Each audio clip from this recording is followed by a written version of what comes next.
Hello, everybody. You missed one check with me. I had to do a night check.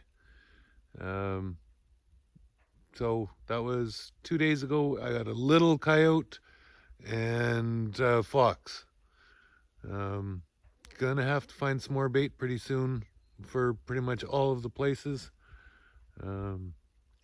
Anyway, checked where I had set for the wolves. Nothing there. And I'm just back at where we'd normally do the first check, one closest to my house. Oh, let's go see what we got. Okay, Joe just came up to the first trap at a beautiful fox. It's most foxes I've caught ever trapping for coyotes. Anyway, I got it reset. Yeah, we'll go check the other traps, see what we got. So that's where the bait was, and basically all that's left is a deer hide that they've dragged it all over the place. I dragged it over to there, then back over to here, through, along, up there, over and way up there, and something's gone through that snare and missed it completely. It has sagged a little on me, but it's not quite the 10 inches, so it must have got its head over top. So I'll get it set a little better. Hey everybody, beautiful day in the neighborhood today. It's about 30 below and I finally have some critters moving, I think. I've been going around and rebaiting a bunch of the sites.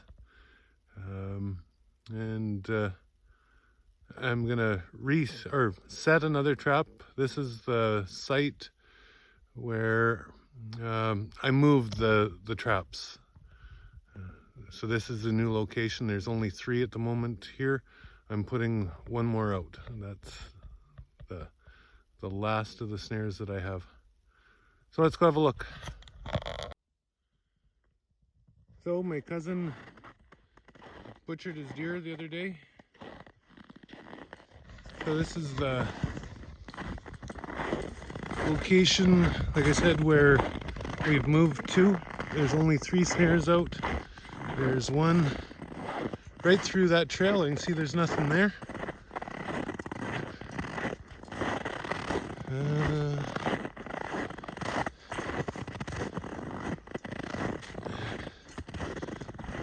There's one in there. So these ones I have set really high, especially these 2. I'll go up a little closer so you can see.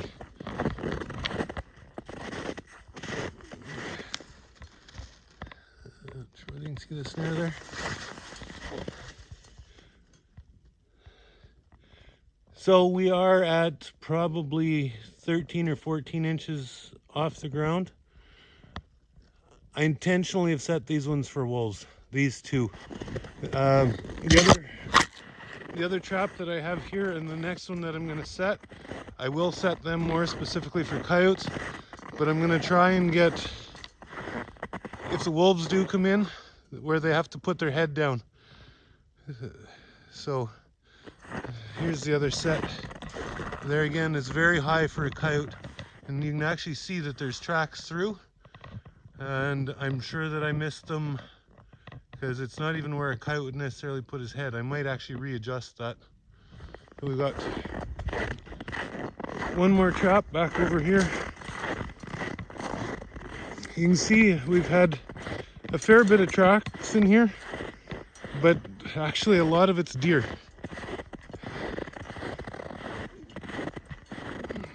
There are some coyote tracks, which is nice, but I haven't caught anything here yet. I think right there, that little opening onto the field, I think is where I'm going to set my next trap. And this is where the, oh, look at that. This is where the other trap is.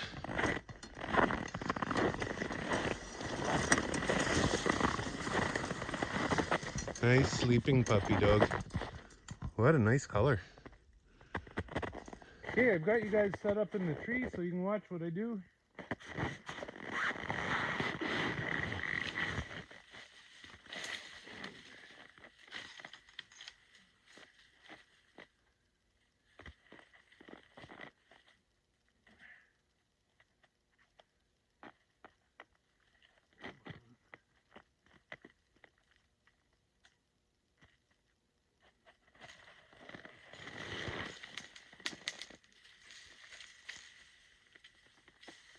He did get himself wrapped up pretty good.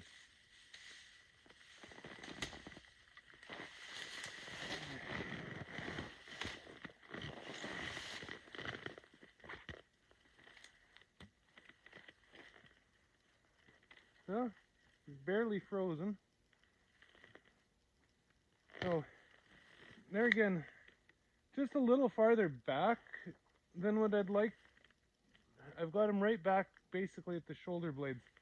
So it does asphyxiate, and it does cut off the blood flow, but it's not as quick as if it's right in behind the ears.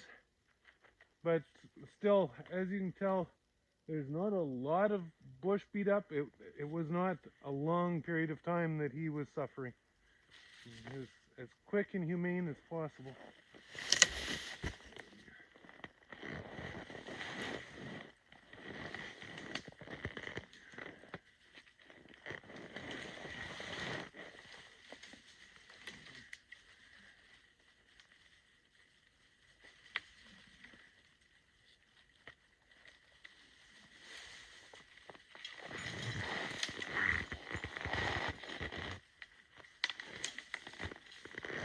Okay, so like I said, I put safety at the bottom. I try and put it over a stick or anything solid to try and keep it out of the snow. Hope you can see there, I'm not sure. Okay, so then knee out a long ways so that if it ever slips, it goes way past your face. Well, that part's redone. Got him.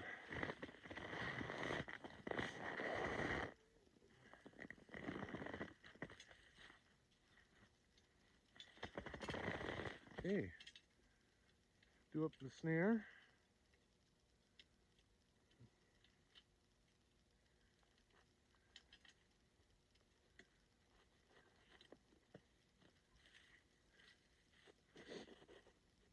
I know lots of trappers talk about needing weather to warm up to get critters to move. When it's been as warm as it has here, we actually needed it to cool off to get the critters to move. It's I know when it's 40 below and stuff like that, then the animals do den up or whatever to try and keep warm, and they move as little as possible. But when it's -5, they don't need as many mouthfuls of food to survive. Hope you can see this. In the past, I've shown you that I put a little V or a U in the wire. I was watching some YouTube, and I remembered seeing other guys that just wrap the wire like this, and then move it to whatever length they need. I like that idea too. And I guess it's for whichever situation works best. But I've been doing more of just wrapping it instead of making that loop.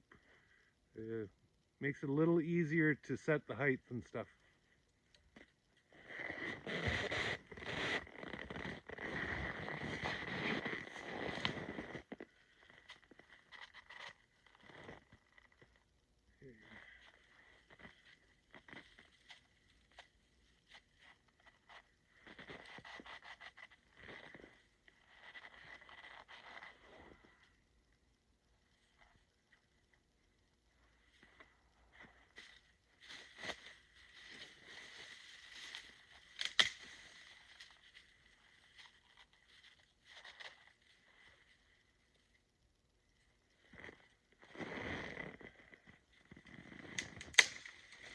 makes it nice when you can just set the trap in the snow and it'll stick.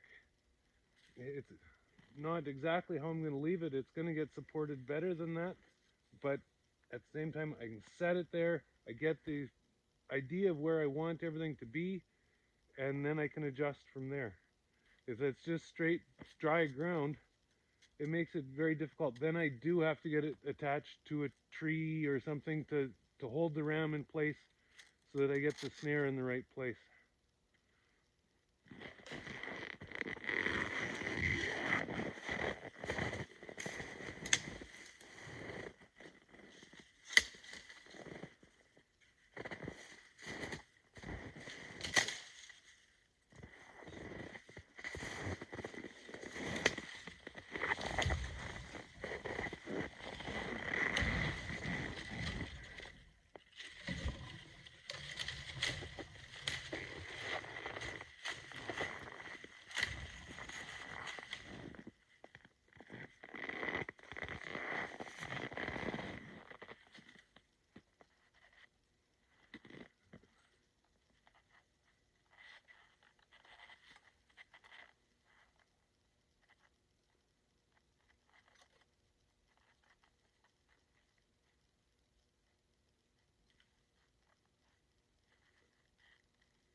Little chin lifter. Okay, so now if that was just for coyote, if that's all I was setting for and I wasn't worried about wolves, that's basically how I would leave it. But wolf's head's going to be up here, and I need him to stick his head down there. So I am going to lift the snare just a little bit more, but I'm also going to put a stick across that makes him put his head down. We'll call it a chin dropper.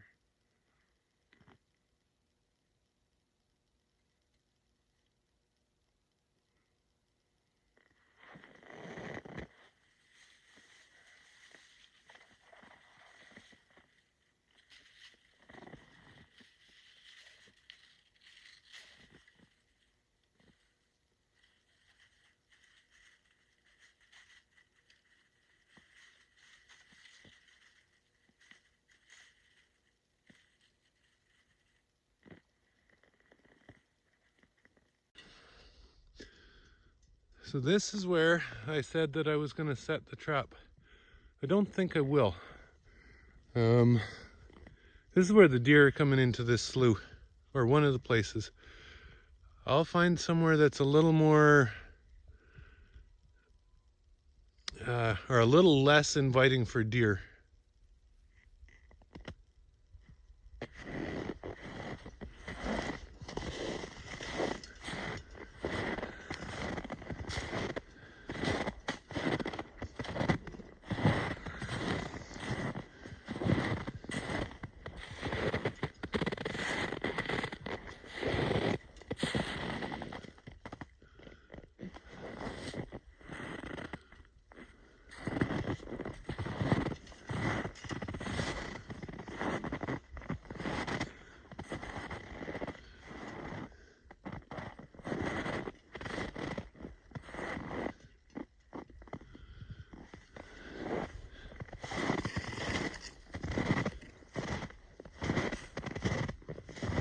Well, it's still possible for deer to come in here, but I think this is where I'm going to try. Okay, some of the older trappers are probably maybe getting a little bored of me setting and showing you all how I'm doing it. But as I was getting back into trapping, I watched YouTube after YouTube after YouTube after YouTube trying to learn. And I see lots of people catching, and yeah, I understand that's the exciting part of trapping and the part that we all love.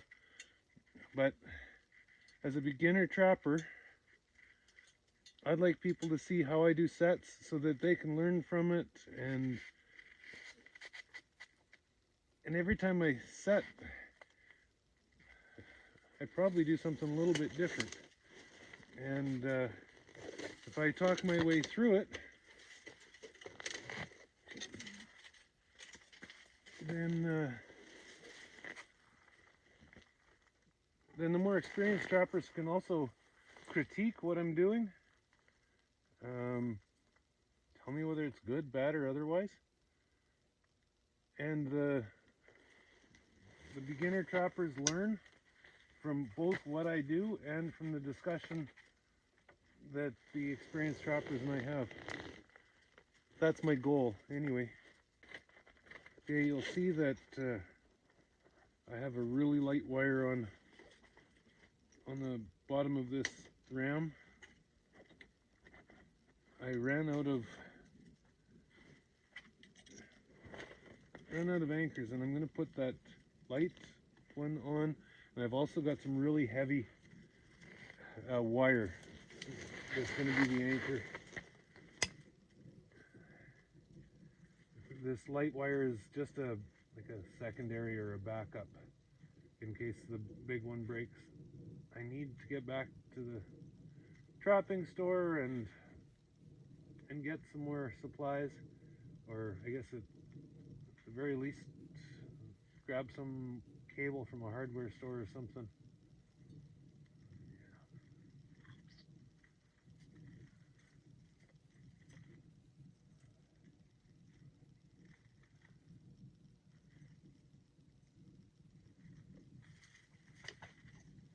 And then make some anchors.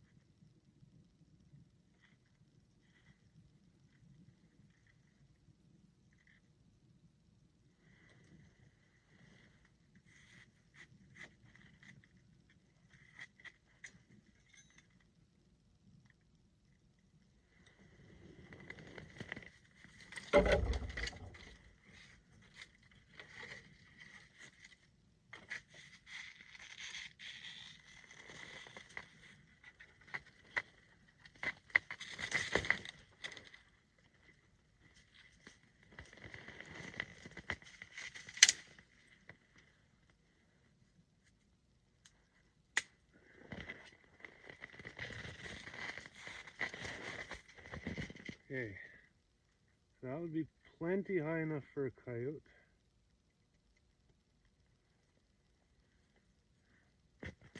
But way too low for a wolf. They would just put their head right over top of that. So I want to make it so that they want to go underneath. I want to make it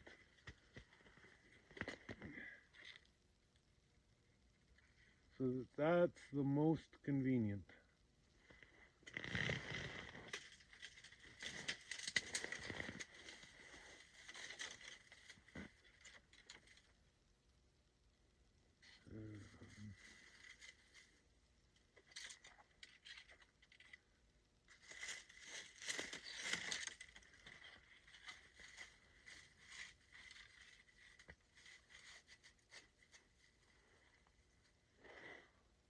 There.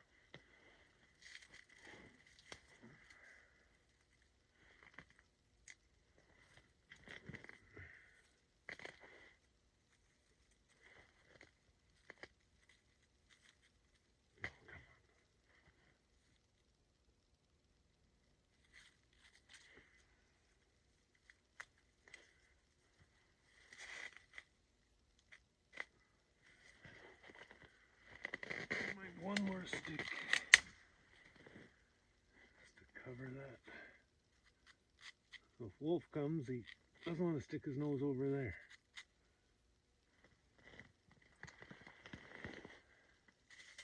Oh yeah. Now watch me screw it all up with this heavy wire.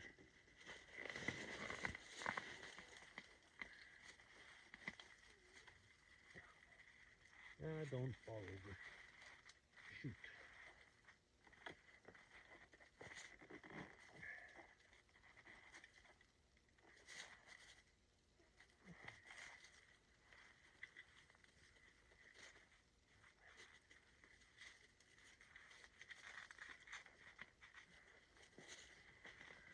There. Kind of smart like that stick over there.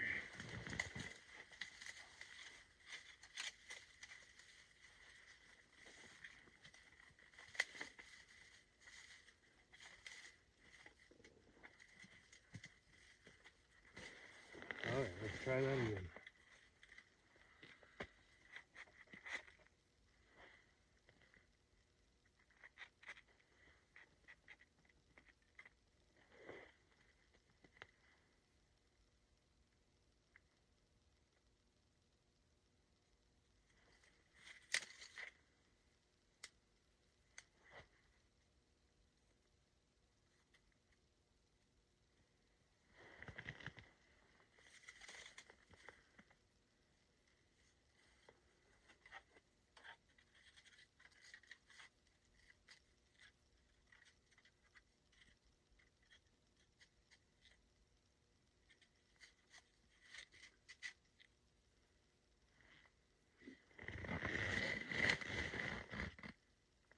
There. Now I think I'm done.